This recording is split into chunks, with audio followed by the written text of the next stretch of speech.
je le remercie. Alléluia. Donc voilà, la dernière fois, j'avais donné mon témoignage, mais j'avais plus ou moins abrégé, puisque bon, voilà, je voulais pas rester trop longtemps.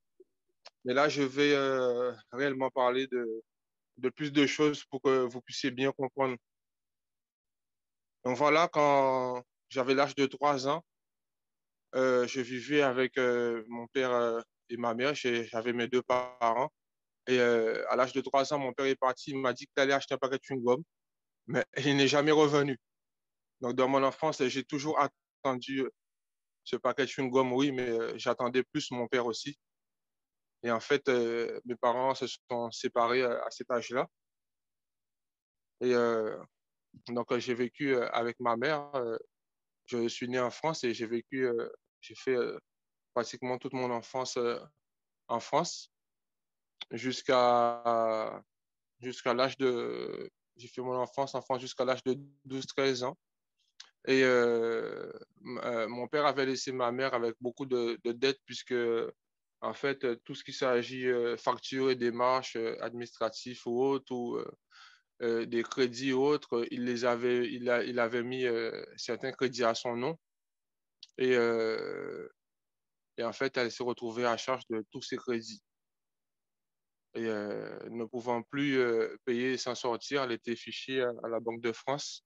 Elle a même perdu son appartement là où nous habitions à Gennevilliers dans le 92 en France.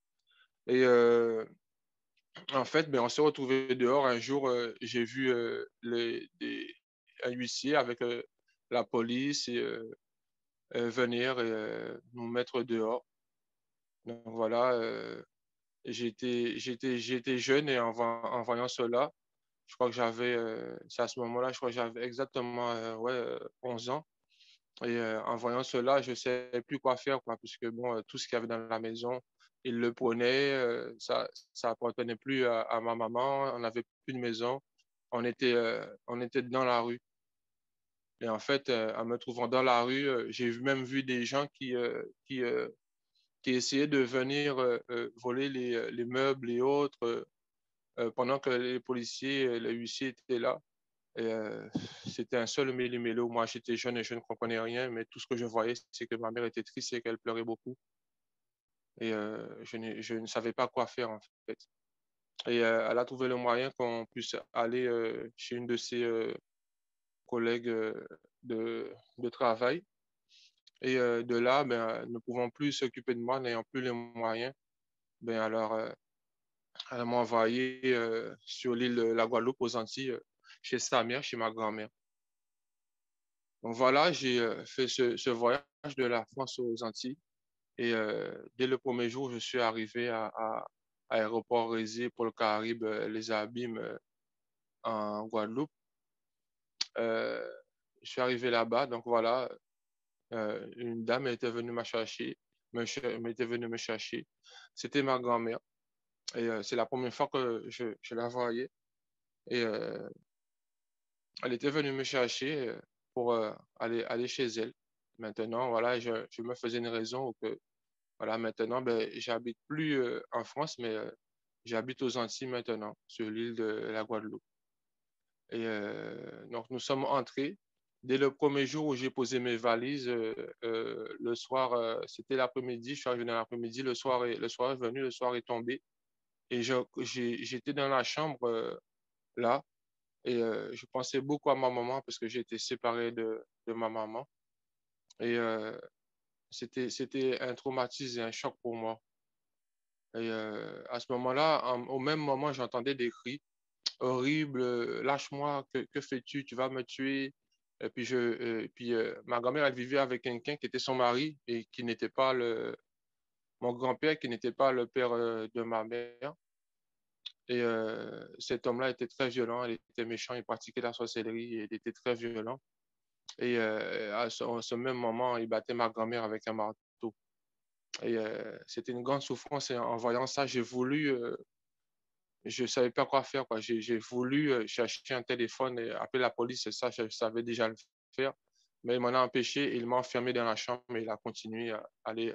allait la battre. Et moi, j'entendais ses cris, j'entendais ce vacarme qui se passait dans la maison. J'étais en grande souffrance et je ne savais pas quoi faire. En fait, j'étais tout perdu, en fait.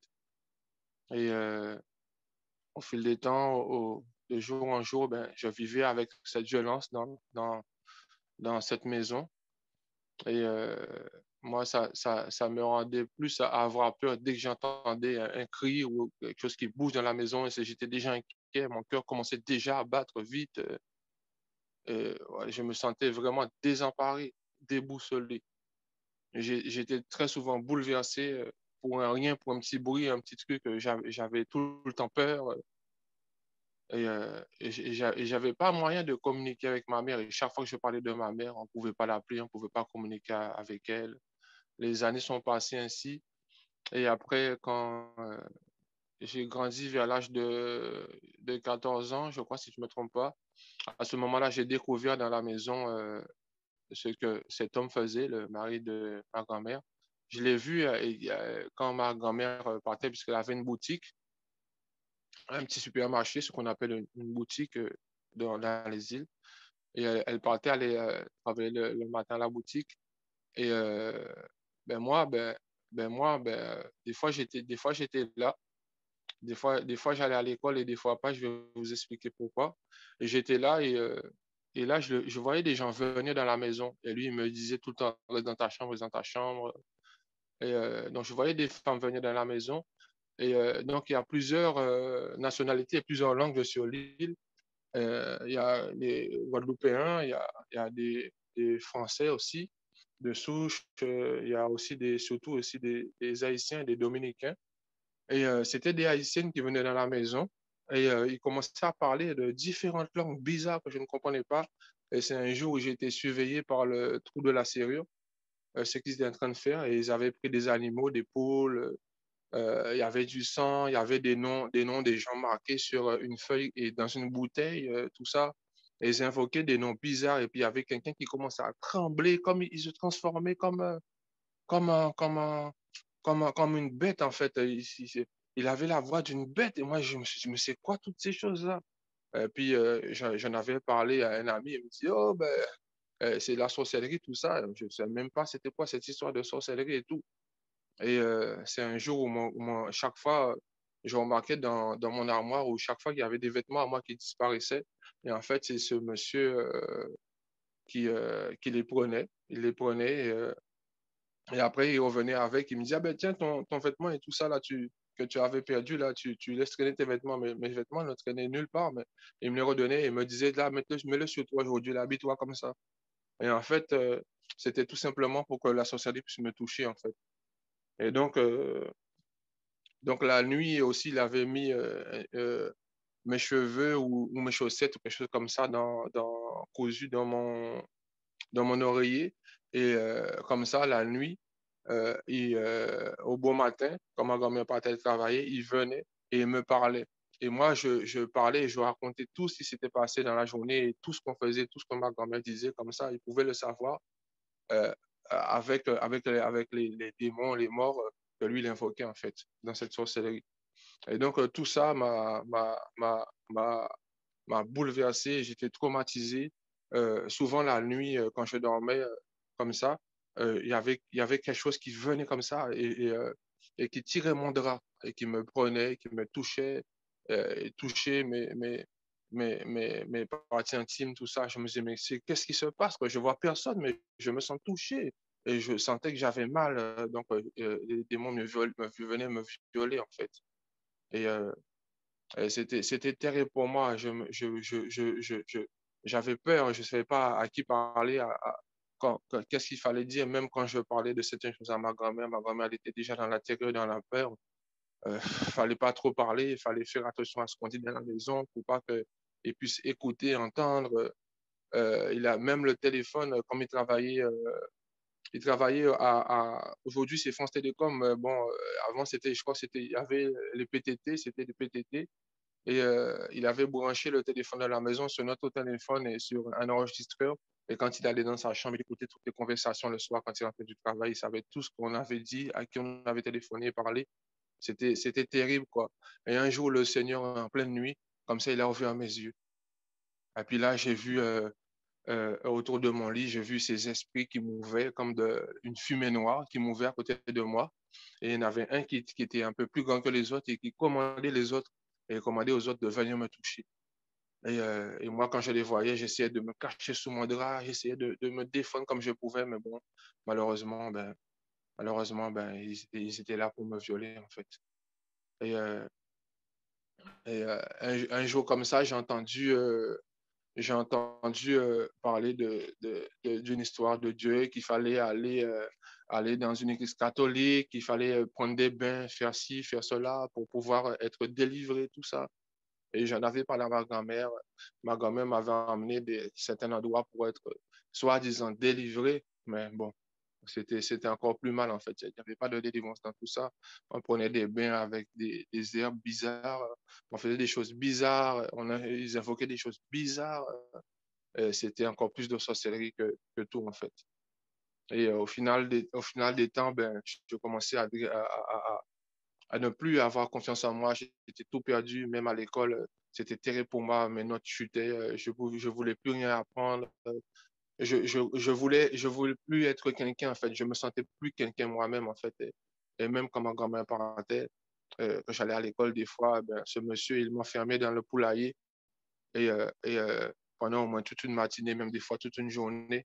Et après, il me relâchait et puis il me disait de dire à ma grand-mère que oui, que l'école s'est bien passée, alors que toute la journée, j'ai été enfermé dans un poulailler. C'était un peu terrible pour moi, surtout quand il y avait toutes sortes d'animaux là-bas, surtout quand les oies avaient des œufs. Les oies, ben, ils m'attaquaient pendant au moins toute une matinée, ils m'attaquaient à l'intérieur du poulailler. Et j'étais tiraillé, j'essayais de m'accrocher sur le grillage jusqu'à temps que, jusqu'à temps que je n'ai plus de force et j'étais obligé de retomber à terre dans le poulailler et ils m'attaquaient. Ah, c'était vraiment terrible ce que je vivais, c'était terrible, c'était terrible, c'était terrible. Euh, Quand même, ma grand-mère m'avait remis un livre qui s'appelait La Sainte Bible. Bon, je m'en étais jamais occupé parce que moi, je ne savais pas, je ne connaissais pas toutes ces choses et je ne comprenais rien. Et puis, j'étais un enfant tellement traumatisé que je ne m'occupais pas de grand-chose, en fait. Et au fil des temps, ben, en grandissant, vers l'âge de 18 ans, ben, j'ai rencontré des gens qui, eux, je voyais dans la rue, ils étaient heureux. Moi, j'avais ce manque d'affection. J'avais plus de maman. Ma maman, je ne pouvais plus communiquer avec elle. J'avais plus personne. Ma grand-mère, même, elle était sous contrôle. Moi-même, j'étais sous ce contrôle tiraillé et traumatisé. Je savais plus quoi faire, en fait. Et, euh, et, euh, et un jour comme ça, ben, j'ai rencontré des amis où je les voyais que eux, ils étaient plus ou moins heureux. Ils s'en fichaient de tout ce qui se passait, quoi. Et puis, vous pouvez tout faire. Et puis, voilà, j'ai été influencé, j'ai pris part avec eux. Et en fait, ben, on allait commencer à voler des petites choses comme ça, comme comme un rien dans un magasin, une tablette de chocolat, et puis après des stylos. Et puis après, ben, un jour, j'ai commencé à voler des voitures. J'ai commencé à les cambrioler dans les maisons. Et puis j'ai été un peu plus loin, je suis devenu quelqu'un de très méchant. Ça, avec ce manque d'affection, ça m'a rendu très méchant, très violent. Et j'ai vu que les gens qui s'occupaient de moi, c'était les gens du dehors. Et puis, je suis rentré dans un clan et je suis devenu un grand gangsta. Et sur toute commune et toute ville de cette île de la Guadeloupe, tout le monde a commencé à me connaître. Je suis devenu assez important. J'avais tout ce que je voulais. Je pouvais aller braquer, voler. J'avais tout ce que je voulais. J'avais une moto, un quad, une voiture. Pourtant, j'avais pas de permis, j'avais rien, mais j'avais tout en fait. J'avais des fusils, j'avais des couteaux, j'avais des hachettes, j'avais tout en fait, ce qu'il me fallait. Et j'avais une grande renommée, et plein de gens me connaissaient. Et puis, quand je voyais que tout le monde acclamait tout ce que je faisais, quel que soit en mal ou en bien, ben, je me sentais bien puisque au moins quelqu'un là s'occupait de moi en fait. Il y avait des gens qui s'occupaient de moi. Et, et ma mère est venue, a fini par rentrer aussi dans sur l'île de la Guadeloupe. Et j'ai commencé je suis retourné à vivre avec elle. J'étais content qu'elle soit là. J'étais ma grand-mère, j'étais vivre chez elle. Et bon, ben, j'étais déjà dans un mauvais état, en fait. Et elle m'a trouvé ainsi. Et j'étais très, très méchant. Et c'était terrible, en fait. Et au fil des temps, j'ai augmenté ce que je faisais dans ce milieu. J'ai augmenté, j'ai grandi dans ce milieu. Et là, c'était plus des voitures, c'était plus des simples braquages, mais là, vraiment, j'attaquais des gens qui avaient des grandes entreprises et tout.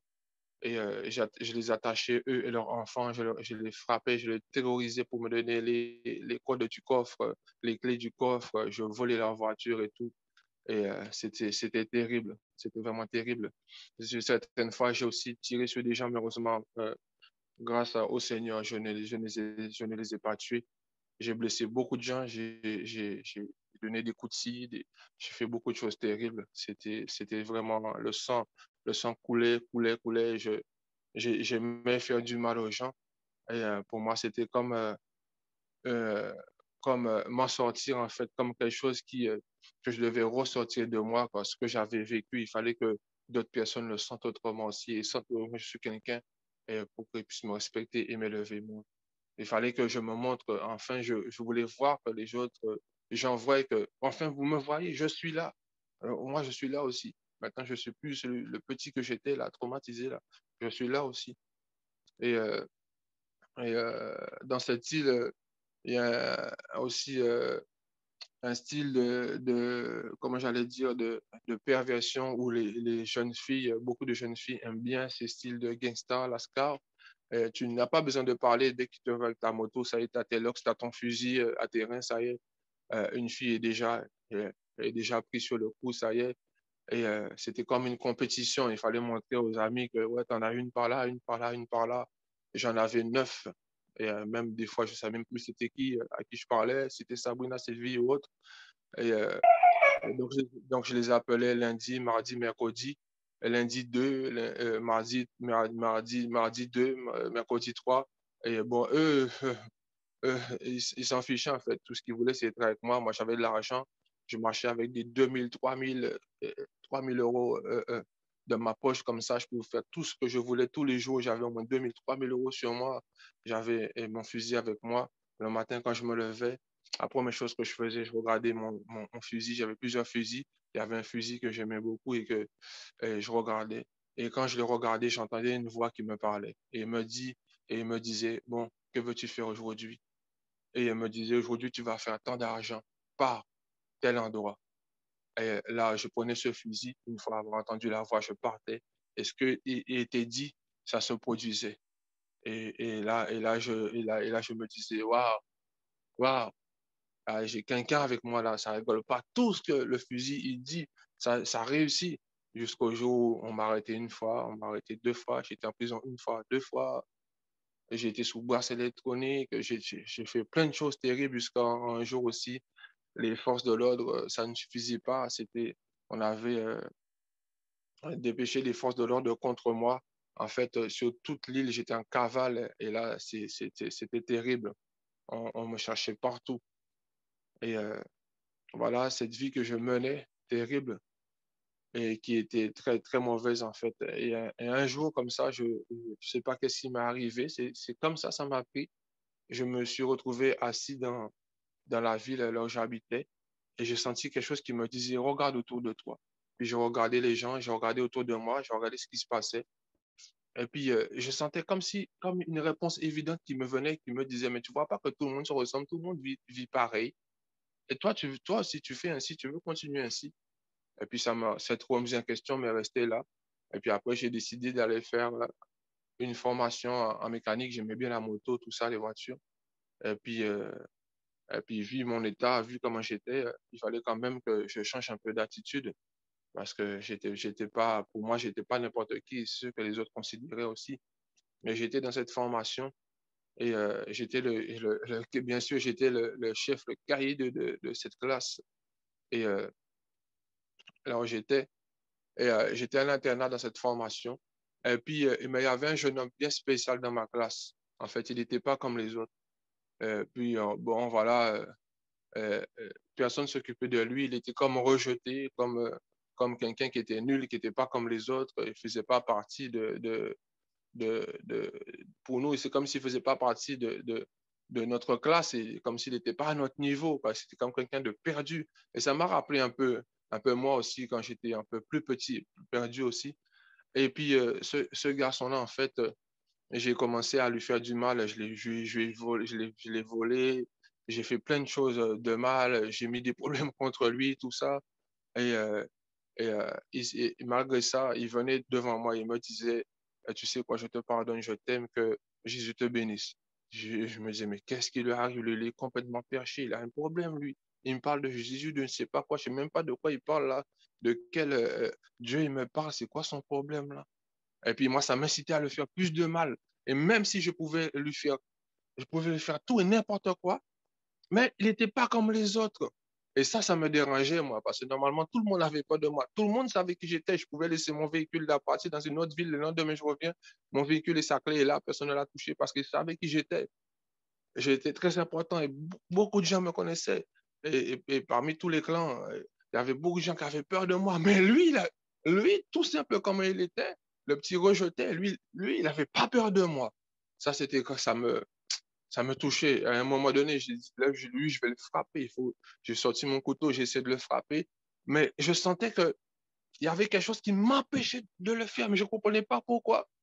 Et jamais j'ai réussi à le faire d'ailleurs. J'ai compris après par la suite que c'est la puissance des choix qui était là devant moi. Il avait laissé une table entre lui et moi, en fait. Et, et puis, lui, il s'amusait tous les jours à me parler de Jésus, à me donner des petits bouts de papier où il y avait des petits tracts qui parlaient de Jésus. Moi, je rejetais tout ça, bien sûr, mais un jour, il y en a un que j'ai gardé quand même. Il avait marqué toujours joyeux. Et celui-là, il m'avait touché, parce que moi, j'avais jamais été joyeux, en fait, réellement. Et j'ai cherché la joie autre part. L'affection que je n'avais pas eue de mes parents ou dans ma vie, je l'ai cherché dans la rue. Et, par contre, ce petit tract-là, je l'ai lu et ça m'avait touché. Et puis, un jour comme ça, ben, au fil des temps, ben, j'ai commencé comme on dit, à tomber à zéro. Et il me restait 5 copines, après 4, après 3, et puis un jour, j'en ai eu zéro. Et puis là, il me manquait un peu d'argent. Et puis j'étais dans cette formation, je me dis, oh là, je suis en train de tomber, là, je suis plus le même, je suis plus le même qu'avant, là. Faut que je me reprenne un peu, là. Mais malgré moi, ben, tout ce qu'il y avait dans ma vie était tombé comme, comme sur une montagne et qui avait chuté, et qui était tombé en bas du gouffre et qui ne pouvait pas se relever. Et puis, je me sentais fait, je me sentais perdu. Je me sentais comme quelqu'un il me manquait quelque chose. J'étais dans cette solitude-là, dans cette chambre de l'internat, de cette formation, j'étais dans une grande solitude. Et, et, et mes yeux sont tombés sur le livre que ma grand-mère m'a donné, la Sainte Bible. Et il y avait marqué Ésaïe 55 dessus. Et, bon, ben, je me suis dit, ben, est-ce que franchement, là, tout ce qu'il dit, c'est ce qu'il dit, lui, là, le jeune, là, tous les jours, là, est-ce que tout ça, c'est vrai? Est-ce qu'il y a quelqu'un qui existe? Parce que ce que j'ai vécu là, moi, depuis tout petit, là, je vois pas que. Pour moi, c'est chaud, quoi, s'il y a quelqu'un qui existe. Mais j'ai commencé à réfléchir quand même, et je me suis dit, attends, le ciel qui est là, que je vois là, c'est le même ciel qui va jusqu'en Amérique, il va jusqu'en Australie, c'est le même ciel que tout le monde voit. Mais peut-être que c'est vrai il y a quelque chose qui est plus grand que nous, qui existe là. Peut-être que ce Dieu qu'on parle là, peut-être qu'il existe, hein. Et bon, je me suis dit, ben tiens, je vais ouvrir ce livre pour en savoir plus, en fait. Et je ne savais pas où aller. Il y avait marqué Isaïe 55 dessus. J'ai ouvert Isaïe 55. Quand j'ai commencé à lire, ben, j'ai bégayé.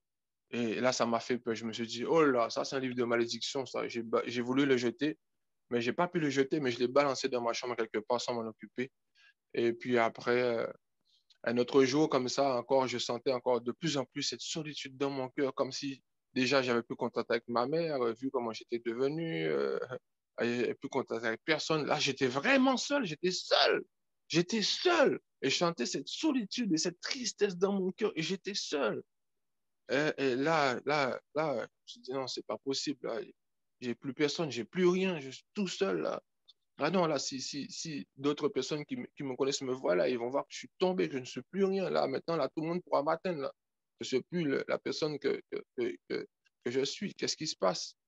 Et puis, j'ai commencé, euh, j'ai commencé à réfléchir encore. Et, euh, et là, je me suis dit, bon, écoute, si toi, tu existes là-haut, là, il faut que tu puisses faire quelque chose pour moi. Fais quelque chose. Si vraiment tu existes. Mais déjà, et j'étais dans le trouble. Et je me suis dit, mais est-ce que vraiment tu existes là? est-ce que tu existes réellement, toi, là? Parce que là, moi, je comprends pas. Je comprends pas. Et puis, j'ai voulu encore ouvrir ce livre et puis je bégayais. Et puis, je me suis dit, oh là, c'est pas normal. J'ouvre ce livre et je bégaye. Donc, j'ai été prendre d'autres revues que j'avais. J'avais des revues pornographiques, de voitures, de fusils, de motos et tout. J'étais prendre ces autres journaux-là et je voyais que je pouvais lire normalement. Oui, je lisais normalement. Je me suis dit, c'est bizarre, quelque chose qui se passe. C'est pas normal que dès que j'ouvre ça, je bégaye. Si je dis ça à quelqu'un, ils vont dire à toi, alors là, ça a été, t'es fou, là. Ça a été atteint, t'es un atteint de la vie. Ah ouais. Et puis là, je me suis dit, bon, écoute, et là, ça m'a énervé. Je me suis dit, mais attends, tu existes ou tu n'existes pas là? Allez, montre-toi. J'ai commencé à défier ce Dieu. Et je l'ai défié. Je lui ai dit, montre-toi. Est-ce que tu existes? Est-ce que tu existes? Tu es où là? Tu es où? J'ai commencé à crier, tu es où? Tu es où? Et là, je suis tombé à genoux dans ma chambre. Et j'ai voulu me relever, mais il y avait quelque chose qui m'empêchait de me relever. Donc, j'ai compris, peut-être j'ai paniqué, j'ai compris, j'ai eu peur. Je me suis dit peut-être qu'en fait, il existe réellement. Là, je l'ai défié, là, j'ai mal fait. Et là, maintenant, je suis paralysé des jambes, je ne peux même plus marcher. Là, je suis à genoux, je n'arrive pas à me lever. Qu'est-ce qui m'arrive? Et pendant que j'étais en train de réfléchir à ça comme ça, qu'est-ce qui m'arrive? J'essaie encore de me lever, je ne pouvais pas me lever. Et puis là, il y a une grande lumière qui est arrivée dans ma chambre. Une grande lumière. Une grande lumière est venue. Une lumière plus forte que le jour. Une lumière, mais une lumière que moi-même, je ne pouvais pas regarder, mais je mettais mon bras comme ça. Mais je voulais voir ce qui se passait. Donc, j'essayais de regarder un peu. Et je ne pouvais pas totalement regarder cette lumière. Et puis, quelqu'un est venu. Il marchait dans cette lumière. Il est venu jusqu'à moi, devant moi. Je voyais qu'il arrivait. Et puis, cet être était là devant moi. Euh, et puis, je me sentais comme tout bizarre, comme si j'étais sur un nuage, comme, comme quelqu'un qui était porté, en fait. Et puis, je regardais cet être dans cette lumière, grande lumière dans ma chambre, plus forte que le jour. Je regardais cet être, et cet être a parlé. Et il a dit, je suis Jésus, viens et suis-moi. Et je dis, oh, Jésus, viens. Et là, j'étais en train de réfléchir, mais qu'est-ce qui m'arrive? Il est devant moi, en fait. Et il m'a dit, viens et suis-moi. Et puis là, j'ai senti quelque chose sortir de moi et quelque chose aussi rentrer en moi. Il y a autre chose qui est rentré. Et là, j'ai commencé à dire de moi-même, Jésus est vivant, Jésus est vivant, Jésus est vivant. Et je criais fort, Jésus est vivant, Jésus est vivant. Et là, la lumière est partie. Et il s'est en allé. Et là, j'ai voulu me remettre debout. Ça, je pouvais me mettre debout. Donc, naturellement, humainement, j'ai touché mes cuisses, j'ai touché mes jambes, j'ai un peu sauté, j'essaie de marcher vite dans ma chambre, j'ai couru un peu, j'ai sauté sur moi-même, et, et puis je me disais, ben, je suis pas paralysé, tout va bien, heureusement. Oh, mais oh, ben, waouh, waouh, je marche parce que là, j'avais peur de plus remarcher, en fait. Et puis là, tout de suite, je me suis dit, bah, attends, là, qu'est-ce qui s'est passé, là? Mais, par contre, je réfléchis, je dis, mais si je dis ça à quelqu'un, là, ils vont dire que là, je suis vraiment tombé, que je suis vraiment perché, je suis vraiment cinglé, je suis vraiment fou, là. Là, ils vont dire ça. Et là, je me suis senti tellement bien dans mon cœur. Je me sentais en paix, comme un petit bébé porté par son père. Et j'étais joyeux pour une fois dans ma vie, là. J'étais joyeux. Et puis tout de suite, ma réaction, c'était d'aller par la fenêtre. Et je demandais à cette lumière de revenir. Je lui demandais de revenir. Reviens. J'étais dans le couloir. Je regardais partout. Je dis, il faut que tu reviennes. Reviens. Bon, il n'est pas revenu. Mais là, j'avais compris que, en fait, qu'il existe, qu'il s'est manifesté à moi et qu'il était venu pour moi. Et il m'a dit de le suivre. Et tout de suite, en moi-même, j'ai compris qu'il y avait des choses pas bonnes dans ma vie le même jour. Tous les CD de rap et de dancehall et de zouk et de quoi que ce soit, j'ai pris ça, j'ai jeté ça à la poubelle. J'ai regardé la drogue que j'avais là, parce que j'avais de la drogue aussi. Et je fumais de la drogue aussi. Et j'ai pris ça, je l'ai jeté. Le jour même, et je me suis dit, mais je dois faire ça réellement. Mais je sentais que j'étais poussé à faire tout ça, un grand nettoyage. Et que là, il fallait que maintenant, là, que ma voie, c'était de le suivre lui. Et je me suis dit, donc dans ce cas-là, je vais reprendre le livre. Là. Je vais aller dans les années 55. Et je lis le titre, et il y avait marqué le salut pour tous. Et je ne savais pas encore ça veut dire quoi salut. Je croyais que c'était bon, tu salues tout le monde. Mais, mais voilà. Et j'ai commencé à lire, et puis là, j'ai pu lire. Et je me suis dit, oh là, je ne bégaye pas là. Là, réellement, je crois qu'il m'a donné un pouvoir là. C'est comme un pouvoir que j'ai reçu là. Là, là, il y a quelque chose qui s'est passé. Et c'était un vendredi, j'ai laissé tout le week-end passer. Et puis j'ai été dire au garçon qui me parlait de Jésus. Et quand je lui dis ce qui m'était arrivé, il m'a dit, oh, tu as été appelé comme Paul. Il s'est révélé à toi comme Paul dans la Bible. Oh, waouh, il a commencé à sauter, à crier, à glorifier le Seigneur. Et moi, bon, j'étais pas encore habitué à ça, j'avais un peu honte. Je lui dis, mais tais-toi, tout le monde nous regarde là. Il m'a dit, non, on n'a peur de personne, Jésus est vivant et tout. Et je dis, qu'est-ce qui se passe ça? Et, et voilà comme ça, j'ai rencontré Jésus dans ma vie. Et voilà, comme ça, Jésus s'est manifesté à moi. Il est venu me délivrer, il est venu me sauver, me nettoyer de tout. Et je lui ai demandé pardon pour tout ce que j'avais fait. J'ai commencé à pleurer, je lui ai demandé pardon pour tout ce que j'ai produit, pour ce que j'étais. Et je lui ai demandé de me changer, de me changer. Et puis là, au fil des temps, j'ai commencé à aller un peu partout, parce que moi, pour moi, il fallait que j'aille quelque part, comme tout le monde, aller suivre la parole, entendre la parole. Donc, moi, j'avais connu les catholiques. Ma famille était catholique, j'ai connu les catholiques, donc j'ai été dans une église catholique. Dès que je me suis assis, j'ai entendu cette même voix qui me dit que personne ne se fasse appeler Père. Ton seul Père, et c'est celui qui se trouve dans les cieux. J'ai dit, hein? Mais lui là, attends, je suis assis là, lui se fait appeler Père là, c'est pas mon Père lui. Je suis sorti, je suis parti.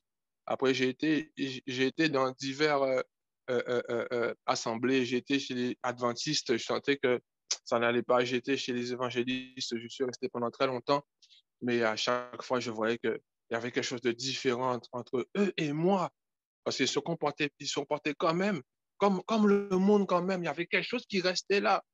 Et moi, je voyais que non, il fallait pas agir ainsi. Et maintenant, le Seigneur, après j'ai compris à quoi le Seigneur m'avait appelé. Et maintenant, je crie dans les villes, je vais crier dans les rues, je prends mon micro, je marche là, le Seigneur m'envoie dans les villes, dans n'importe quelle ville, n'importe où. Je crie, je prêche la parole parce que Yoshua revient, il est vivant. C'est, c'est mon Elohim, c'est mon Seigneur, il m'a sauvé. Il m'a sauvé, il m'a sorti de l'enjeu. Je, franchement, Seigneur, merci, Seigneur. Gloire à toi, Seigneur. Et Jésus revient et c'est la seule chose que je peux apporter, c'est ce qu'il m'a donné. Il me l'a donné gratuitement. Et je m'efforce à marcher avec lui, à le donner aussi. Car quiconque entendra la parole et la recevra aura la vie.